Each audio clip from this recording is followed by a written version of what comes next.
50대 이후에 근육이 많이 빠졌다면 이것을 드시면 됩니다. 요새 들어 몸이 예전 같지 않다고 느끼시는 분들 계신가요? 만약 그런 분들이 계신다면 몸에 단백질이 부족한 것을 의심해 볼 수도 있습니다. 나이가 들면서 왜 단백질 섭취가 중요한지, 그리고 그에 따른 여러 가지 사실들을 알아보려고 하는데요. 나이 들수록 단백질이 더 중요하다는 말을 들어보신 분들도 많이 있을 거예요. 우리 몸의 필수 영양소라는 단백질, 이 단백질 섭취가 중요한 이유 5가지를 알려드릴게요. 첫 번째는 근감소증 예방입니다. 나이가 들면 근육량이 자연스럽게 줄어들게 되는데요. 이를 근감소증이라고 합니다. 근감소증은 근육이 빠르게 줄어드는 질환으로 단백질은 근육을 구성하는 주요 성분인데요. 단백질을 충분히 섭취하지 않으면 근육량이 급격히 줄어들게 되고, 이렇게 되면 근력도 같이 약화되며 근감소증을 유발할 수 있습니다. 단백질이 부족하게 되면 그 진행이 훨씬 더 빨라질 수 있는데요. 근육이 줄어들게 되면 일상생활을 하기 어려워지고, 이렇게 되면 근육이 더 감소하게 되는 악순환이 생길 수 있습니다. 단백질 섭취와 운동을 병행하는 게 가장 좋겠죠? 단백질이 중요한 이유 2번째는 면역력 증가입니다. 단백질과 면역력이 연관이 있다고 하시며 의아해 하시는 분들이 있으시죠? 단백질은 우리 몸속의 세포 그리고 장기뿐만 아니라 수많은 호르몬을 구성하는 중요 요소입니다. 또 단백질은 면역 시스템에서 중요한 역할을 하는 항체와 효소를 생성하는데 백혈구라고 많이 들어보셨죠? 이 백혈구는 감염을 인식하고 싸우는 주요 면역 세포인데요. 이 백혈구가 주로 단백질을 사용하여 병원균을 인식하고 항체를 만들어 병원균을 물리치는데 중요한 역할을 합니다. 또한 우리 몸의 중요한 면역 세포도 감염에 대응할 때 단백질을 사용하여 신호를 보내고 병원균을 파괴하는 작용을 합니다. 나이가 들면서 면역 시스템이 약해지기 쉬운데, 그럴수록 단백질을 충분히 섭취하면 면역력을 높일 수 있습니다. 단백질 섭취가 중요한 이유 3번째는 심혈관계 질환 예방입니다. 단백질은 심혈관 건강에도 영향을 주는데요. 특히 식물성 단백질이 도움을 줍니다. 예를 들자면 콩류와 견과류 등은 나쁜 콜레스테롤인 LDL의 수치를 낮추고 심혈관계 질환의 위험을 줄이는데 도움이 됩니다. 특히 노년층에서 단백질 섭취는 고혈압, 동맥경화증, 심장병 등을 예방하는 데 중요한 역할을 합니다. 4번째는 피부의 탄력 저하를 예방합니다. 피부의 주 성분 중 하나인 콜라겐은 단백질로 이루어져 있는데요. 나이가 들면 콜라겐이 자연스럽게 감소하게 되는데, 이로 인해 피부 탄력이 떨어지고 주름이 생깁니다. 이때 단백질을 충분히 섭취하면 피부 건강에도 좋은 영향을 주는데요. 단백질 공급은 피부 재생을 촉진시켜 피부 건강을 유지하는 데 도움을 줍니다. 5번째는 골다공증 예방입니다. 나이 드신 여성분들은 특히 더 주목해주세요. 질병관리청의 보도자료에 따르면 대한민국 50세 이상의 골다공증 유병률은 22.5%로 약 5명 중 1명은 골다공증이 있는데요. 골다공증은 조용한 뼈 도둑이라고 불릴 정도로 초기 증상이 뚜렷하게 보이지 않지만, 골다공증이 한 번 생기면 이로 인한 고관절, 척추, 손목 등의 골절이 생기기 쉽고, 이로 인해 합병증 위험 또한 증가하는데요. 이 골다공증을 예방하는 데 중요한 요소가 바로 단백질입니다. 단백질은 뼈를 구성하는 중요한 요소 중 하나인데요. 뼈의 건강을 유지하는 데 필요한 칼슘과 함께 단백질은 뼈의 구조를 안정화시키고 골밀도를 높여서 골다공증을 예방하는 데 중요한 역할을 합니다. 한마디로 노년층에서 우리가 흔히 알고 있는 칼슘과 비타민 D와 함께 단백질 섭취를 증가시키면 뼈가 약해지는 것을 방지할 수 있습니다. 이렇게 중요한 우리 몸속의 단백질이 혹시 부족하게 된다면 무슨 일이 일어날까요? 단백질이 부족하면 여러 가지 신체 기능에 문제가 생기는데요. 첫 번째는 인지 기능 저하와 치매입니다. 단백질 부족이 치매를 유발한다니 놀라셨나요? 연구에 따르면 단백질이 뇌 건강을 유지하는 데 아주 중요한 역할을 합니다. 특히 기억력에 많은 영향을 주는데요. 단백질은 뇌에서 신경 전달 물질을 만들고 뇌세포의 구조를 유지하는 데 도움을 줍니다. 특히 학습과 기억력에 영향을 주는 시냅스에서 발생하는 신경 전달 물질의 방출과 수용체 활성화는 대부분 단백질에 의해 조절되는데, 예를 들어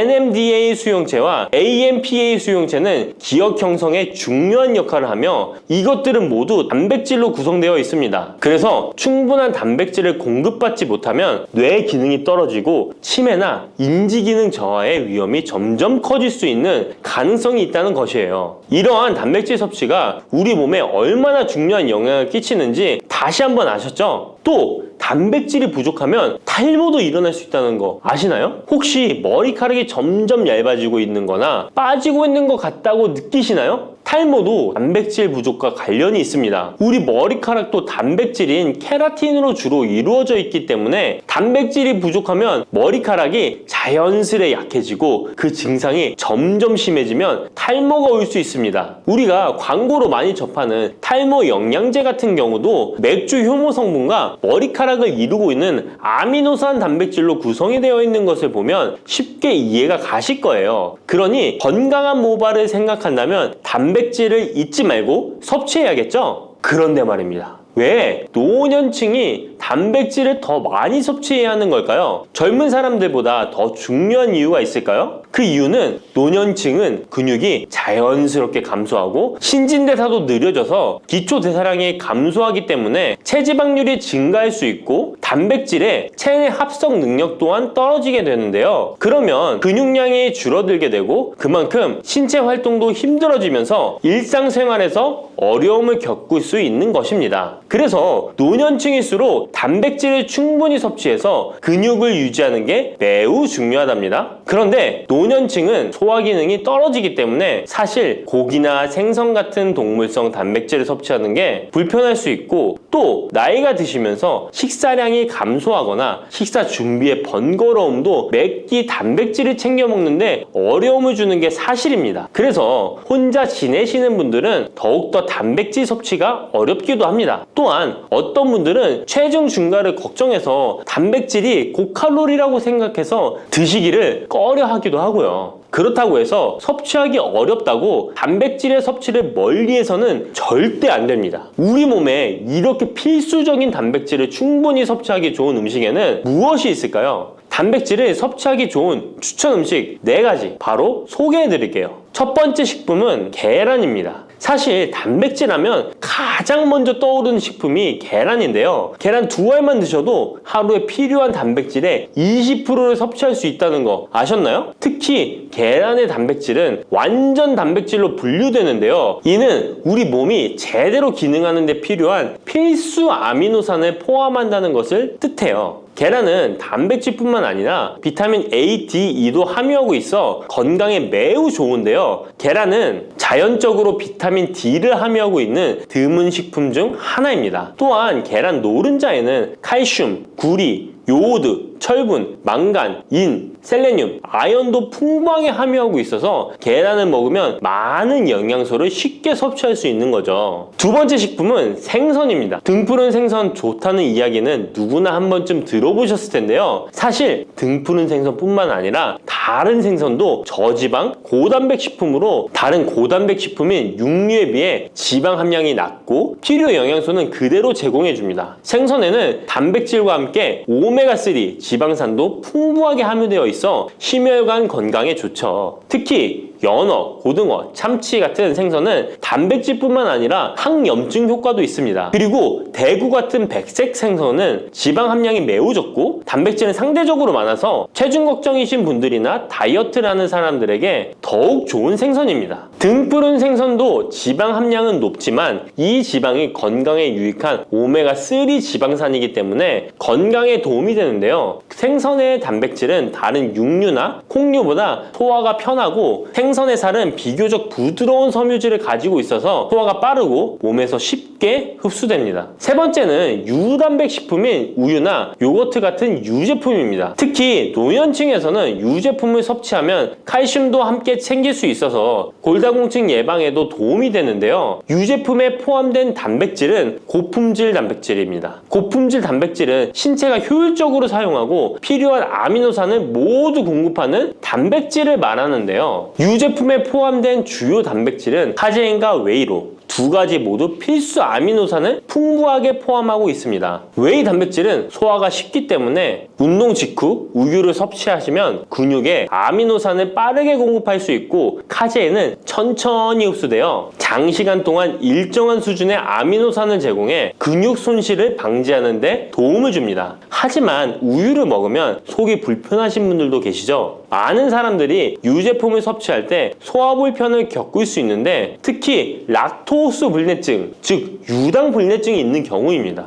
그러나 요즘에는 이런 분들을 위한 락토스를 제거한 락토프리 우유나 치즈, 요구르트 등은 락토스가 거의 없거나 적은 제품들이 많이 나와 있는데요. 락토스 불내증이 있는 사람도 이런 유제품은 문제없이 섭취할 수 있습니다. 소화가 어려우신 분들은 참고하셔야겠죠? 네 번째는 콩류입니다. 콩류 또한 식물성 단백질로 유명하죠. 콩류는 식물성 단백질을 제공하는 대표적인 식품인데요. 두부나 두유 같은 식품으로도 쉽게 섭취할 수 있고요. 콩류와 같은 식물성 단백질은 고기나 유제품과 같은 동물성 단백질에 비해 지방 함량이 낮고 콜레스테롤이 없는 특징을 가지고 있습니다. 특히 콩, 렌틸콩, 병아리콩, 검정콩 등 다양한 종류의 콩류는 필수 아미노산을 풍부하게 포함하고 있어 신체가 필요로 하는 단백질을 고루 제공하는데요. 특히 고기나 생선 같은 동물성 단백질이 소화가 어려우신 분들에게는 두부나 비지찌개 같은 소화가 잘 되면서도 단백질도 섭취할 수 있는 콩류가 좋은 단백질 식품입니다. 이렇게 몸에 필수적인 단백질, 음식만으로 충분히 섭취되면 좋겠지만 그게 어려운 경우도 있을 텐데요. 이때 단백질 보충제도 좋은 선택이 될 수 있습니다. 운동 후에 빠르게 단백질을 보충하고 싶을 때나 식사를 통해 충분한 단백질을 섭취하기 어려운 경우 보충제가 유용한데요. 마트에서 쉽게 찾을 수 있는 단백질 파우더나 고단백 프로틴바를 이용하면 간편하게 단백질을 보충할 수 있습니다. 하지만 이렇게 간편하게 섭취할 수 있는 제품들 몸에 좋다고 많이 섭취하면 좋을까요? 과량 섭취할 때도 큰 문제가 될 수 있습니다. 한 번에 과도한 단백질은 신장에 부담을 줄 수 있고 또 체내에서 불필요하게 지방으로 축적될 수 있습니다. 단백질의 하루 권장 섭취량은 성인 기준 몸무게 1kg당 약 1g인데요. 하루 권장 섭취량을 꼭 지키는 게 중요하죠. 한마디로 보충제는 식사로 부족한 부분을 보충하는 역할만 하도록 하고 식사로 골고루 단백질을 섭취하는 게 가장 이상적입니다. 마지막으로 단백질 섭취 시 간단한 팁을 알려드리겠습니다. 매 끼니마다 조금씩 단백질을 나눠서 섭취하는 게 단백질 흡수에는 효과적인 거 아셨나요? 단백질은 탄수화물과 지방과 다르게 잉여 단백질이 몸에 저장되지 않는데요. 그 때문에 한 번에 과량으로 섭취하면 소화가 어려워지거나 신장에 부담만 줄 수 있고 단백질은 필요 이상의 단백질은 배출되기 때문에 번거롭더라도 매일 조금씩 몇 끼마다 꾸준히 섭취하는 게 중요합니다. 고기 좋아하시는 분, 채소를 더 선호하시는 분, 이제는 다 같은 단백질이라고 생각하지 마시고 동물성 단백질과 식물성 단백질을 골고루 섭취해야 하는데 동물성 단백질은 식물성 단백질에는 부족한 아미노산이 풍부하고 식물성 단백질은 동물성 단백질에 비해 지방이 적고 섬유질도 같이 섭취할 수 있습니다. 우리가 평상시에 먹는 한식은 사실 단백질 섭취에 아주 좋은데요. 식탁에 단백질이 풍부한 계란, 생선, 두부, 콩들을 반찬으로 두어 개만 먹어도 쉽게 몇 끼마다 몸에 필요한 단백질을 섭취할 수 있습니다. 이제부터 잊지 마시고 단백질이 풍부한 반찬 꼭 드셔주세요. 믹스커피 지금부터 꼭 이렇게 드셔야 돼요. 의사들이 적극 추천하는 방법입니다. 믹스커피는 당뇨에 안 좋다는데 먹어도 되는 거야? 요즘 이렇게 질문하고 있지 않으신가요? 결론부터 말씀드리면 어떻게 먹는지에 따라 믹스커피는 건강에 도움이 될 수도 있고 안 될 수도 있습니다. 그래서 잘 알고 먹어야 하는 거죠. 지금부터 믹스커피에 대한 모든 것을 자세히 알아볼 텐데요. 영상 끝까지 보시면 믹스커피 성분, 효능, 부작용, 건강에 어떤 영향이 있는지와 사람에 따른 하루 권장량, 믹스커피와 같이 먹으면 정말 좋은 식품까지 그동안 몰랐던 믹스커피에 대한 모든 진실 아실 거예요. 제일 먼저 기억하실 게 믹스커피의 성분인데요. 믹스커피는 과연 어떤 성분으로 만들어졌을까요? 물론 믹스커피 제조사마다 성분이 조금씩 다르지만 가장 많이 드시는 믹스커피를 기준으로 말씀을 드릴게요. 믹스커피 성분 첫 번째는 프림입니다. 프림의 원료는 코코넛의 속살인데요. 코코넛 과육에서 채취한 식물성 지방을 분말로 만들어서 믹스커피의 프림으로 사용하는 것입니다. 근데 이 프림이 지방이니까 몸에 안 좋고 콜레스테롤 수치를 높인다 하는 분들도 있고, 식물성 지방이라서 오히려 몸에 괜찮다 하는 분들도 있는데요. 어떤 게 맞는 걸까요? 정확히 말하자면 프림에 들어있는 지방은 코코넛에 추출한 식물성 지방이 맞긴 하지만 콜레스테롤을 대놓고 올리는 나쁜 포화지방이 맞습니다. 그런데 여기서 기억하셔야 할 것이 있는데요. 프림에 사용되는 주요 성분인 야자유는 중쇄지방산으로 일반적인 포화지방산과는 조금 다릅니다. 이 중쇄지방산은 일반적으로 체내에서 빠르게 흡수되어 에너지원으로 전환됩니다. 또한 일반적인 포화지방산과는 다르게 심혈관 건강에 악영향을 미치지 않고 소화에도 도움을 줄 수 있는 지방산이에요.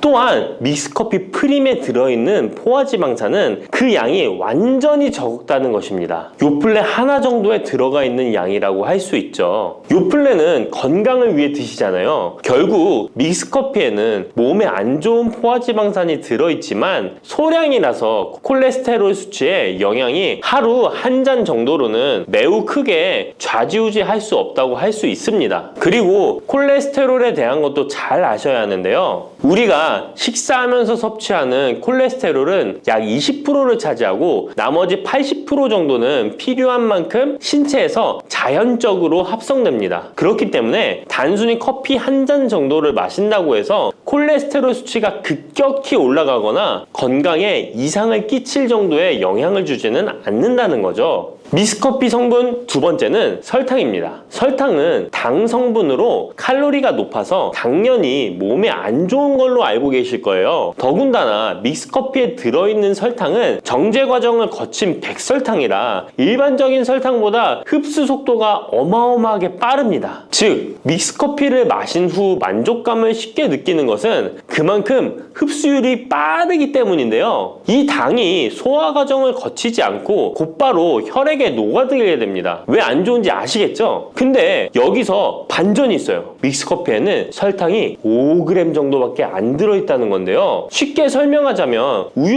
200ml 한 잔이 칼로리가 135칼로리 정도 되고요. 단순당 함량은 10g 정도 됩니다. 그리고 콜라 한 캔의 칼로리는 100칼로리 정도 되고 단순당 함량이 27g 정도 됩니다. 그리고 요구르트는 큰 거 말고 작은 요구르트도 칼로리가 45칼로리에 단순당 함량도 9g 정도 되는데요. 그렇다면 믹스커피 한 잔에 들어있는 칼로리는 얼마나 될까요? 믹스커피 한 잔에는 칼로리가 50칼로리 정도 들어있고요. 단순당은 6g 정도 들어있어요. 칼로리를 먼저 보자면 작은 요구르트 한 병 정도 수준인 거예요. 콜라랑 비교해봐도 콜라 절반 정도 수준이고 우유 200ml 한 잔하고 비교하면 3분의 1 정도 되는 거예요. 우유는 건강에 좋다고 드시는 경우가 많은데 칼로리로만 보면 믹스커피가 더 좋아 보이죠? 물론 칼로리만 비교할 수는 없겠죠. 그 다음에 단순당을 한번 비교해 볼게요. 단순당이 믹스커피 한 잔이 5g인데 작은 요구르트랑 비교해도 절반 정도 수준이고 콜라 한 캔이랑 비교하면 6분의 1 정도 수준이에요. 그리고 우유 200ml랑 비교해도 절반 수준인 거죠. 이렇게 비교하면 요구르트나 우유, 콜라 절대 먹지 말아야 하는 거 아니야? 이렇게 생각하실 수 있는데 그게 아니고요. 믹스커피가 그만큼 칼로리와 단순당이 생각하시는 것보다는 적다는 거예요. 칼로리와 단순당이 높으면 당연히 몸에 안 좋을 수 있는데 생각하시는 것처럼 믹스커피에 많지 않고 적응량이니 하루에 5잔, 6잔씩 매일 꾸준히 드시는 거 아니면 심각한 질환을 초래할 만큼 영향을 끼치지는 않습니다. 그러면 하루에 몇 잔까지 먹는 게 괜찮을까요? 일단 당뇨가 있거나 당이 높으신 분들은 하루 한 잔 정도가 적당한데요. 식후 3시간 정도 후에 드시는 걸 추천드립니다. 그리고 당 체크를 계속 하시니 당 수치가 높지 않으시면 2잔 정도까지 드셔도 괜찮으실 거예요.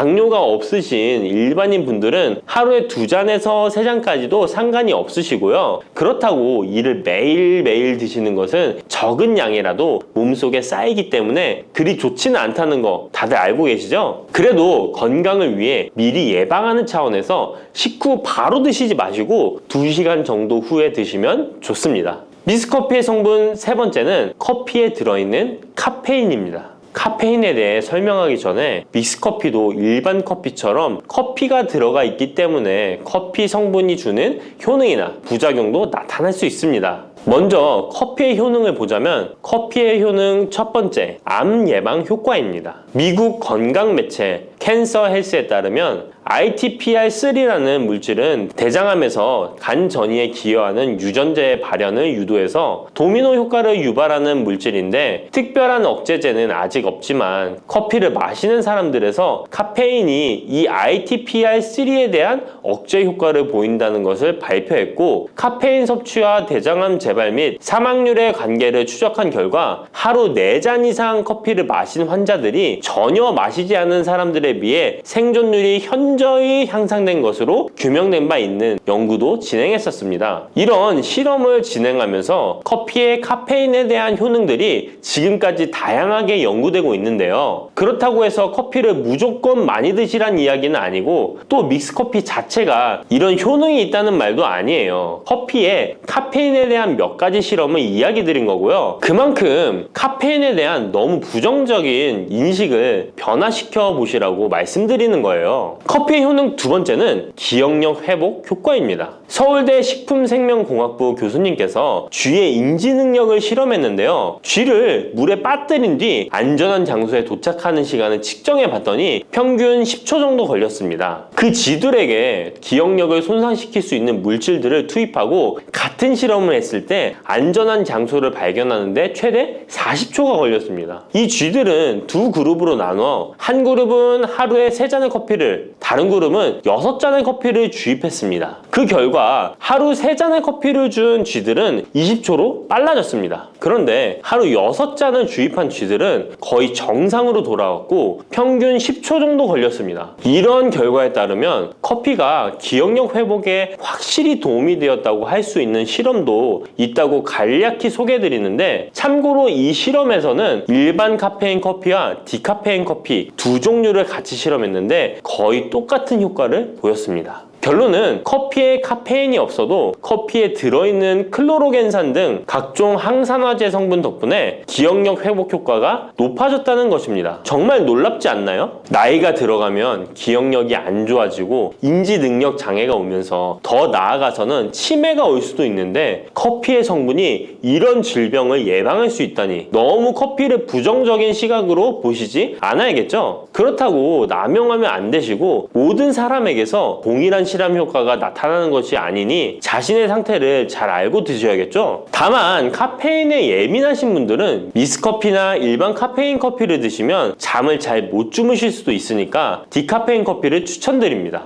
그리고 역류성 식도염, 위염 같은 위장 질환이 있으신데 커피는 드시고 싶은 분들은 될 수 있으면 디카페인 커피를 드시면 되겠죠? 커피의 효능 세 번째는 혈당 조절 효과입니다. 전 세계적으로 대사증후군을 앓고 있는 사람이 10억 명이 훨씬 넘는다고 하는데요. 이처럼 많은 사람들이 모든 질병의 근원이라고 불리는 대사증후군을 가지고 있습니다. 최근의 연구들은 커피가 대사증후군의 발병 위험을 감소시킨다는 것을 보여주고 대사증후군의 발병 위험률을 감소시킨다는 것을 보여주고 있는데요. 커피에 대한 매우 흥미로운 연구 논문을 소개하겠습니다. 이 연구는 하루에 5잔의 카페인을 마신 사람들과 카페인이 없는 커피를 마신 사람들을 비교했습니다. 카페인 커피를 마시는 사람과 카페인 없는 커피를 마시는 사람은 커피를 마시지 않는 사람에 비해 당 섭취 2시간 후 혈당이 13.1%나 크게 떨어졌습니다.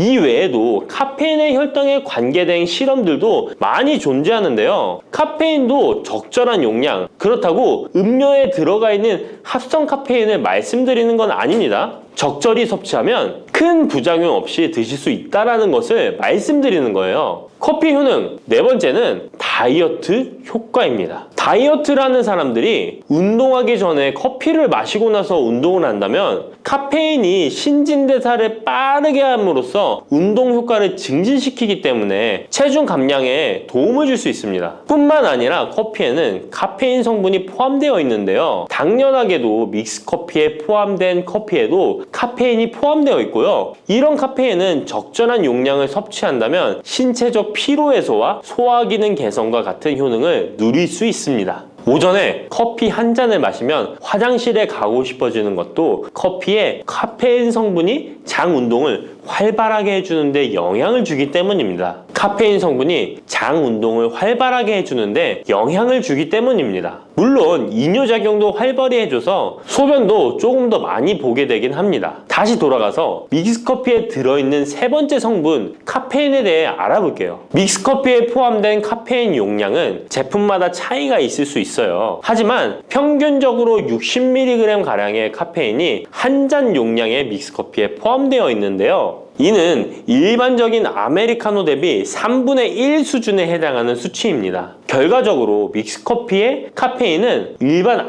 아메리카노보다도 훨씬 적게 들어있는 거죠. 그렇다면 식약처에서 권고하는 카페인 1일 최대 섭취량은 얼마나 될까요? 일반 성인의 경우 카페인 최대 섭취량은 400mg 정도이고요. 어린이나 청소년은 체중 1kg당 2.5mg 이하, 임산부는 200mg 정도입니다. 그러나 임산부의 경우에는 카페인이 태아에 미치는 영향이 조금이라도 있으니 안 드시는 게 좋겠죠? 콜라 한 캔에 카페인이 보통 35mg 정도 들어있으니 믹스커피가 카페인 함량도 크지 않다는 걸 알 수 있습니다. 여기서 잠깐! 그렇다면 믹스커피와 같이 먹었을 때 효과를 극대화시킬 수 있는 식품이 있을까요? 커피와 같이 먹으면 좋은 음식 첫 번째는 강황입니다. 노란 빛깔의 강황가루를 넣은 커피를 골든 라떼라고도 부르고 있습니다. 강황이 몸에 좋다는 사실이 알려지면서 이미 미국과 유럽 등 전 세계적으로 엄청난 인기를 끌고 있는 새로운 종류의 커피 중 하나인데요. 강황에 함유된 커큐민 성분에는 강력한 항염 효과를 지니고 있어서 체내의 염증 유발 물질을 억제하며 암세포가 발생하고 증식되는 위험을 낮춰줍니다. 또한 우울증을 완화하는 데도 도움이 되며 기억력을 개선하고 치매를 예방하는 등의 다양한 효능을 가지고 있습니다. 강황 커피는 커피 한 컵에 강황 한 티스푼을 넣어 마시면 좋은데요. 강황 속의 커큐민은 우리 몸에 굉장히 흡수되기 어려운 성질을 가지고 있습니다. 그래서 세계적으로 유명한 원료 기업들은 각 기업마다의 커큐민 흡수율을 높인 특허 원료를 만들어내곤 하는데 간단하게 흡수율을 높일 수 있는 방법이 있습니다. 바로 후추입니다. 미국 텍사스 주립대학에서 실시한 연구 결과 강황의 커큐민은 후추의 페페린과 만나면 흡수율이 2000%까지 높아지는 것으로 나타났습니다. 강황 커피에 후추를 아주 살짝 넣어 드시면 건강 개선 효능을 높일 수 있으며 만약 향이 강하다고 느껴지신다면 우유를 조금만 넣어 드셔도 아주 좋습니다. 믹스커피와 같이 먹으면 좋은 음식 두 번째는 계피입니다. 커피에 계피를 넣으면 아주 향긋한 커피를 즐길 수 있어요. 후추와 정향에 이어 세계 3대 향신료 중 하나인 계피는 이미 수천 년 동안 약재로 사용되어 왔으며 여러 연구를 통해 계피의 다양한 효능이 입증되어 왔습니다. 커피의 원료 생산지인 멕시코에서도 커피에 시나몬 스틱을 넣은 커피를 즐겨 마신다고 합니다. 미국 당뇨협회가 발표한 연구에 따르면 제2형 당뇨병 환자에게 계피를 투여하자 혈당 중성지방 수치는 낮아지고 좋은 콜레스테롤 수치는 높아졌다고 해서 블랙커피에 계피 2분의 1 티스푼을 넣은 후에 섞어 마시는 것이 황금 비율이라고 하니 한번 참고해서 드셔보시면 좋을 것 같네요. 특히 혈액순환에도 아주 좋습니다. 믹스커피와 같이 먹으면 좋은 음식 세 번째는 생강입니다. 강력한 항산화 성분을 가진 생강은 커피에 넣어 함께 곁들여 마시면 생강의 알싸한 맛이 부드러워지면서 향긋한 생강커피를 즐길 수 있습니다. 생강의 매운맛을 내는 효가올과 진저롤 성분이 혈중 콜레스테롤을 낮춰서 동맥경화나 뇌경색 등을 예방하며 항염, 항암 효과가 뛰어나서 암을 유발하는 종양세포의 성장을 억제하는 등의 다양한 효능을 지니고 있습니다. 특히 기관지를 확장시키는 효과가 있어서 기관지염이나 천식, 비염을 달고 사시는 분들은 자주 섭취하시면 아주 좋습니다. 추가로 생강에는 디아스타제라는 단백질 분해 요소가 있어서 식후 커피에 생강가루를 넣어 마시면 장 운동을 촉진해 더부룩한 속을 해소하는 데에도 도움을 얻을 수 있습니다. 드시는 방법은 커피 한 컵에 생강가루 한 티스푼을 넣어 드시면 되고, 생강의 맛이 걱정되신다면 처음에는 조금씩 넣어서 서서히 맛을 익혀가는 것도 좋은 방법이라고 할 수 있습니다. 제가 말씀드린 방법이 무조건 믹스커피를 먹어라 먹지 말아라 하는 말은 아니고, 믹스커피에 대한 오해와 건강을 걱정하시는 분들께 어떤 식으로 먹으면 조금이나마 건강에 대한 걱정을 덜게 만들어 줄까 하는 의문에서 시작한 것이기 때문에 오해 말고 편안하게 들어주시면 좋겠습니다. 혈관 건강이 걱정이라면 바로 이것을 드셔야 합니다. 가지는 유독 우리나라 사람들에게 호불호가 강한 채소입니다. 좋아하는 분들도 있지만 특유의 물컹물컹한 식감 때문인지 싫어하는 분들도 참 많은데요. 건강에 좋다는 것은 들어봐서 알지만 어릴 때의 기억 때문에 선뜻 먹지 않게 되는 채소 중에 하나입니다. 하지만 가지는 반드시 먹어야 될 채소입니다. 가지는 미네랄과 식이섬유가 풍부하고 안토시아닌, 마그네슘 등의 여러 가지 영양소가 풍부해서 건강을 위해 반드시 섭취해야 될 채소인데요. 아무리 좋은 채소라도 먹는 방법에 따라 영양소를 잘 섭취할 수도 있고 건강에 오히려 독이 될 수도 있습니다.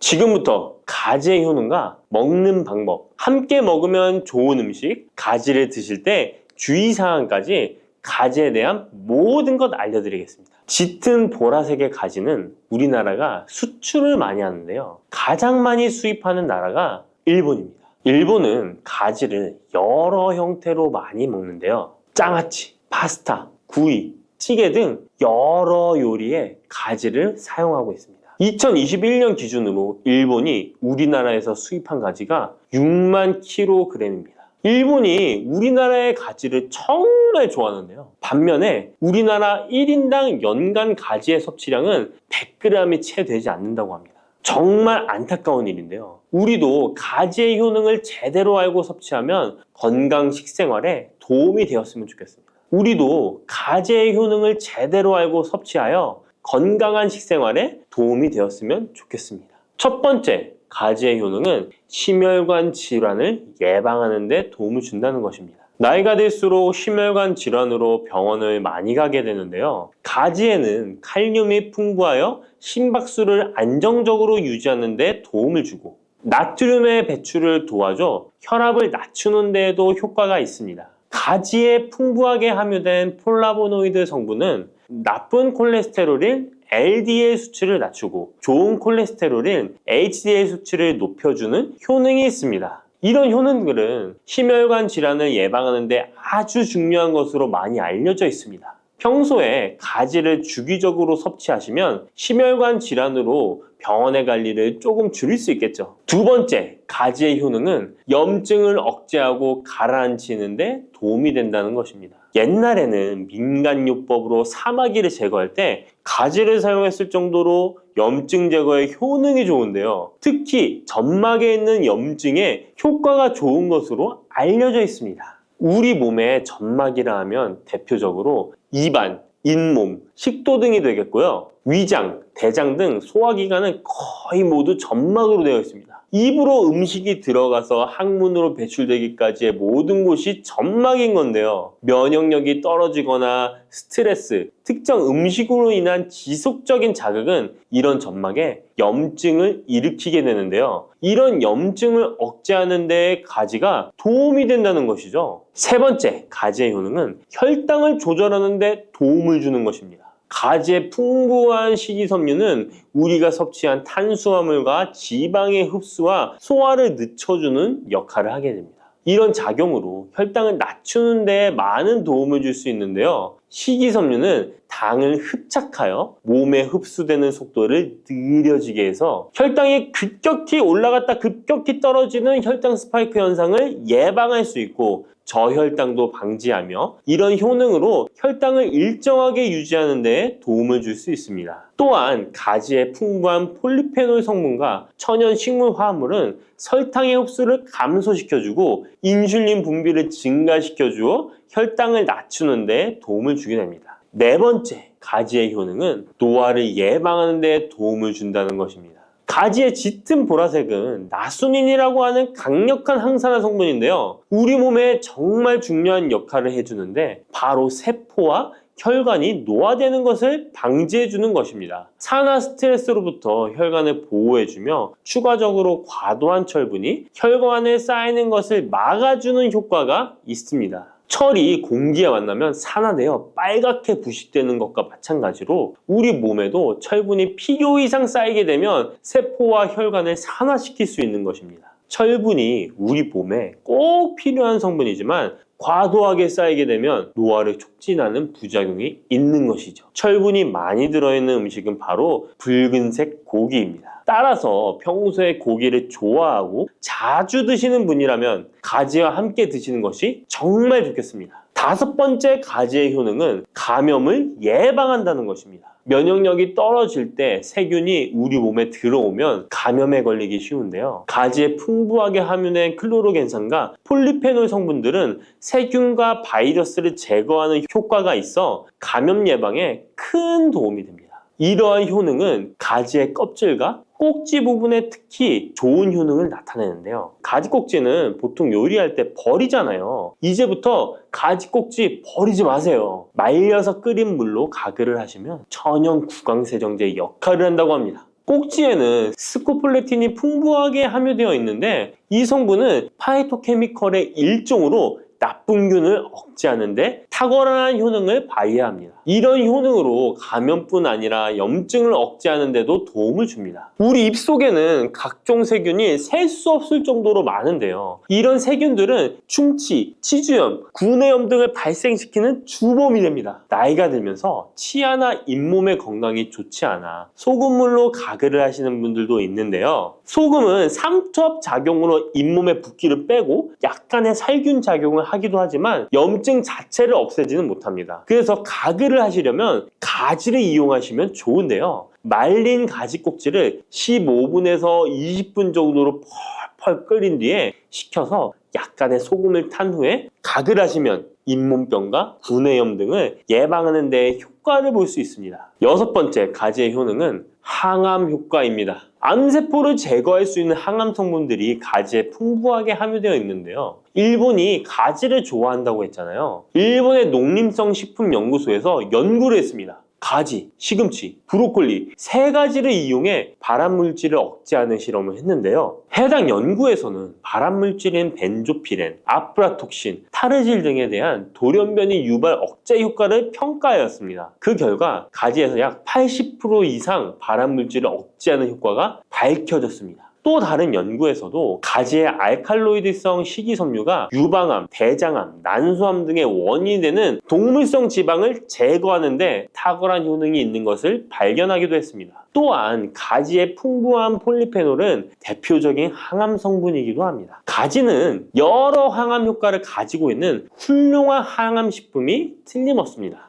일곱 번째 가지의 효능은 시력을 보호하는 데 도움을 준다는 것입니다. 눈의 망막에는 빛을 감지하는 역할을 하는 로놉신이라는 단백질이 있습니다. 어두운 곳에서 밝은 곳으로 가거나 깜깜한 곳에서 불을 켜면 눈이 눈부신 증상이 나타나잖아요. 이런 증상은 로놉신이 빛에 의해서 한순간에 대량으로 분해되면서 시신경에 강한 자극을 주기 때문입니다. 체내에 로놉신이 줄어들면 시력 저하나 야맹증이 발생할 수 있는데요. 로놉신이 생성되려면 베타카로틴이 필수적으로 필요합니다. 가지의 속살에는 이 베타카로틴이 풍부하게 함유되어 있습니다. 또한 가지 껍질에 풍부한 안토시아닌 성분은 시신경 주변의 모세혈관이 노화되는 것을 방지하고 염증을 억제하는 효능으로 시신경을 보호하고 눈의 노화를 예방하는 데 큰 도움이 됩니다. 여덟 번째 가지의 효능은 뇌 기능을 향상시키고 치매를 예방하는 데 도움을 주는 것입니다.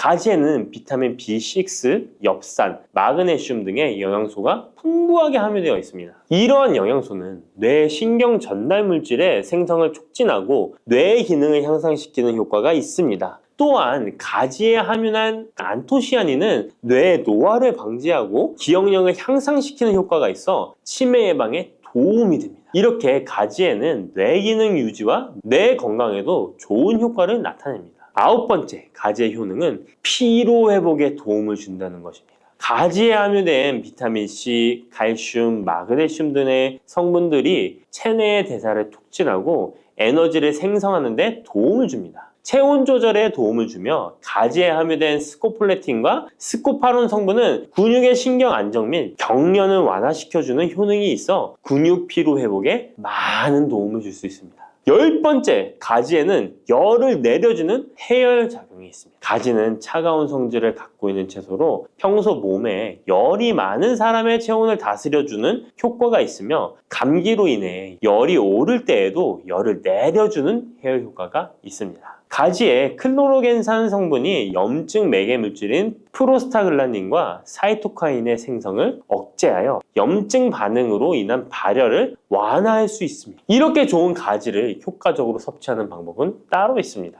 그냥 드시는 것보다 들기름과 함께 조리하여 드시는 것을 추천드립니다. 가지에 있는 리놀렌산과 비타민 E는 지용성 성분이기 때문에 들기름과 함께 섭취하면 체내 흡수율이 높아집니다.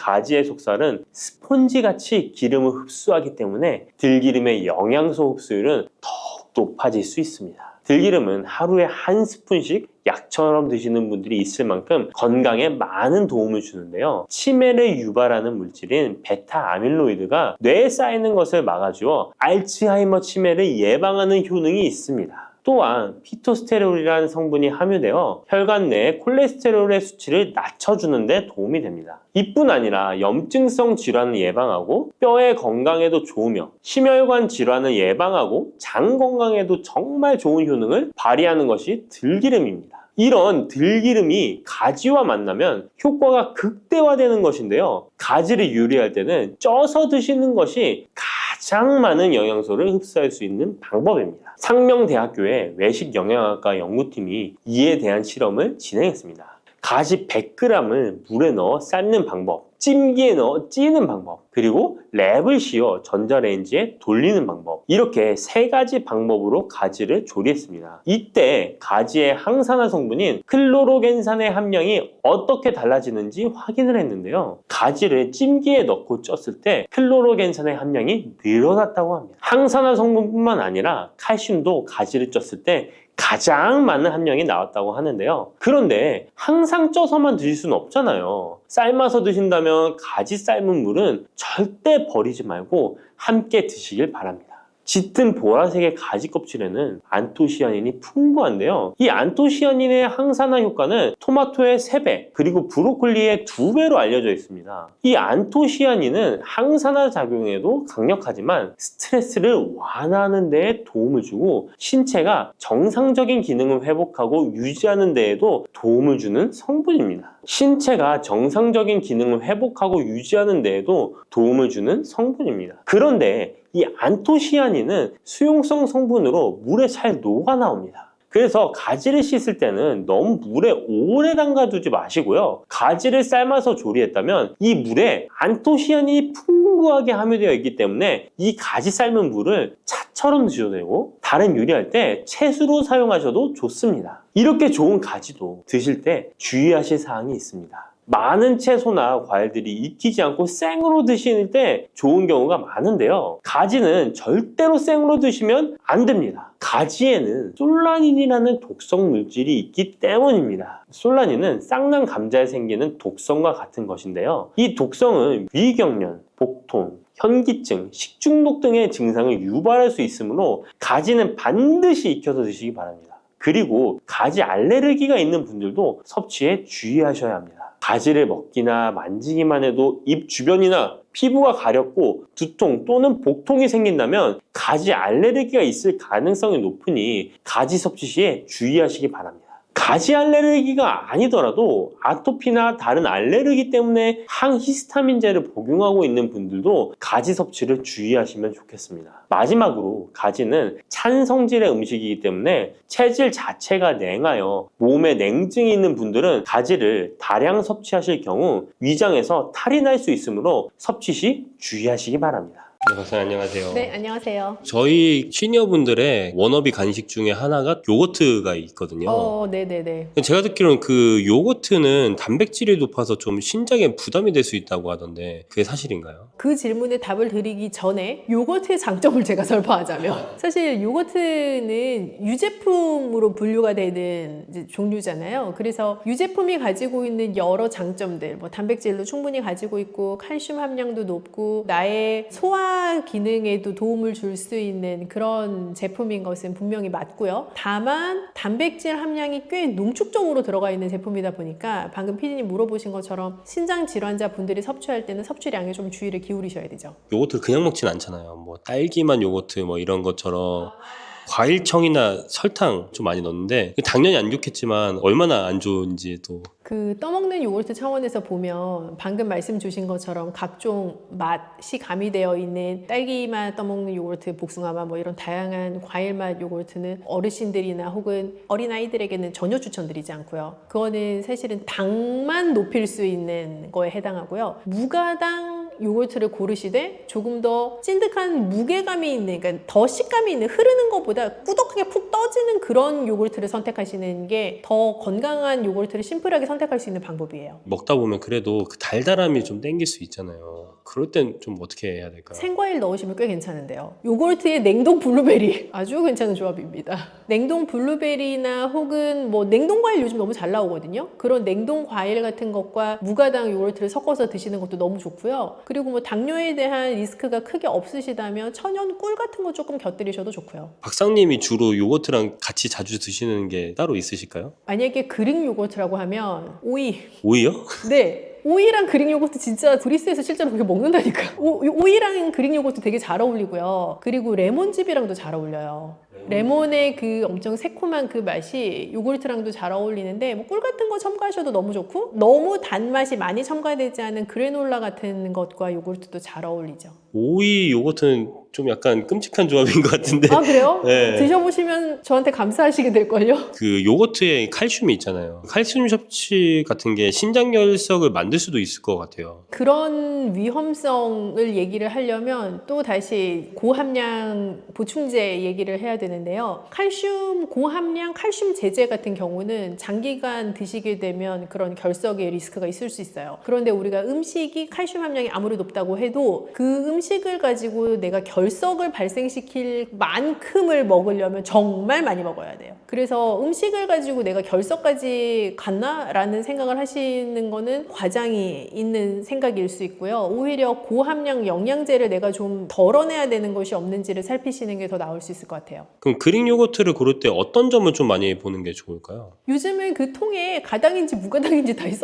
써있잖아요. 무가당은 아주 큰 글씨로 무가당이라고 광고를 해놨기 때문에 일단 무가당을 고르시는 게 1번이고요. 내가 뭐 먹다가 단맛을 다른 나만의 방법으로 추가를 하더라도 가당된 요거트보다는 무가당이 훨씬 더 추천할 만하죠. 제로 음료나 이런 거 먹으면 오히려 더 몸에 안 좋다 이런 얘기도 좀 많이 하잖아요. 무가당과 그 제로 땡땡 제품들은 전혀 다른 개념인데요. 이제 무가당은 당을 가미하지 않았다라는 뜻이고 제로 음료는 칼로리가 없는 대체당을 사용했다라는 의미라고 생각을 하셔야 돼요. 우리가 설탕을 넣은 것은 아니지만 다른 형태의 당을 넣어서 단맛은 주되 칼로리는 주지 않는다라는 의미로 제로 음료들을 이해를 하셔야 되고 무가당은 그런 단맛 자체를 아예 주지 않았다라는 인위적으로 더 넣지 않았다라는 의미로 이해를 하셔야 돼서 두 개의 카테고리는 좀 다르고요. 질문 주셨던 어떤 제로 땡땡 제품들에 대한 얘기는 대체당이라는 개념이 제가 몇 번 강조드렸던 나의 할머니부터 먹었던 재료는 아니잖아요. 그래서 어떠한 일이 향후에 발생하는 식재료인지는 아직 우리가 정확하게 모르는 거고요. 다만 당을 먹지 않음으로써 이런 건강상 이점이 있겠지라고 대중들이 시장에서 기대했던 그런 효과는 대체당 제품을 먹는다고 해서 나타나지 않아요. 결국은 더 빠르게 나를 배고프게 하기도 하고 더 나로 하여금 다른 음식을 갈구하게 하는 영향도 줄 수 있기 때문에 지금으로서는 반드시 그게 올바른 선택이냐라고 물으신다면 저는 아직은 세모라고 생각합니다. 그 모찌 같은 데다가 그릭 요거트가 들어간 모찌가 맞아요. 있다고 맞아요. 했어요. 맞아요. 저도 봤어요. 그래서 그게 또 어떻게 보면 요거트를 또 재밌게 먹을 수 있는 하나의 방법인 것 같기도 해요. 그리고 사실은 이게 두 개 조합이 나쁘지 않은 게 떡을 먹으면 탄수화물에 집중이 되어 있는 메뉴이다 보니까 혈당을 상승시키거나 할 수 있는데 우리가 탄수화물 너무 집중된 음식 먹을 때 제가 항상 강조드렸던 게 단백질이 높은 무언가랑 먹어라. 식이섬유가 많은 거랑 먹어라. 뭐 이런 말씀을 여러 차례 드렸었잖아요. 그런 의미에서 그런 그릭 요거트 소가 들어가 있는 떡은 괜찮은 나이스한 조합인데요? 거기 있는 그릭 요거트가 무가당이면 더 좋겠네요. 그쵸. 그런 거 근데 맛이 있을지가 좀 궁금하긴 합니다. 그런 거. 그게 매니아들이 있더라고요. 그것만 드시는. 그건 만드시는 분이 있어요. 네. 저는 약간 되게 전통적인 맛을 찾을 것 같은데 또 그릭 요거트 맛을 선호하시는 분들 계신가 봐요. 근데 그런 걸 먹었을 때 실제 영양적으로 봤을 때는 그런 게 조합이 괜찮나요? 배합이 괜찮은지가 좀 궁금해요. 그쵸. 뭐 쌀 자체는 탄수화물이 많은 곡류이면서 다른 잡곡류들 대비해서는 단백질 함량도 좀 낮고 다른 무기질 함량도 좀 낮고 식이섬유 함량도 낮은 이제 곡류인 건데 그릭 요거트 자체는 사실 단백질 함량이 높은 유제잖아요. 그래서 쌀을 많이 먹음으로써 뭐 좀 더 광의로 생각해 보면 탄수화물을 많이 섭취함으로써 나타날 수 있는 혈당의 상승을 좀 보완해 줄 수도 있고요. 둘 사이에 영양소를 서로 가지지 않은 것들을 같이 먹게 되니까 영양소 섭취 차원에서도 좀 균형 있는 섭취가 될 수 있죠. 번외적인 질문인데 유산균을 또 어떻게 배합을 하느냐에 따라서 치매 개선에 도움이 된다는 얘기가 또 있어요. 이게 이제 어떤 차원에서 생각하면 요즘 가장 핫한 연구 주제에 해당하는 장 건강과 브레인 건강 사이에서의 어떤 상호 관계가 있느냐의 문제이기도 해요. 유산균을 어떻게 배합해서 치매 개선 혹은 예방 효과가 있다라는 작은 형태의 정의로 설명할 수 있다기보다는 내 장내 유산균 밸런스를 어떻게 장내 미생물 밸런스를 어떻게 유지를 해야 내 뇌 건강에 영향이 있느냐라는 좀 큰 연구 주제 하에서 굉장히 많은 연구팀에서 연구하고 있는 거죠. 마지막으로 그릭 요거트를 좀 건강하게 드시고 싶은 분들에게 한마디 이제 얘기해 주시면 좋을 것 같습니다. 그릭 요거트는 사실 간식으로 선택하기에 굉장히 좋은 제품인데요. 더 좋은 건강한 선택을 하시려면 무가당 그릭 요거트를 택하시고 맛있다고 한 번에 너무 많이 드시지 말 것. 그 두 가지의 지침을 생각해 주시면 될 것 같아요.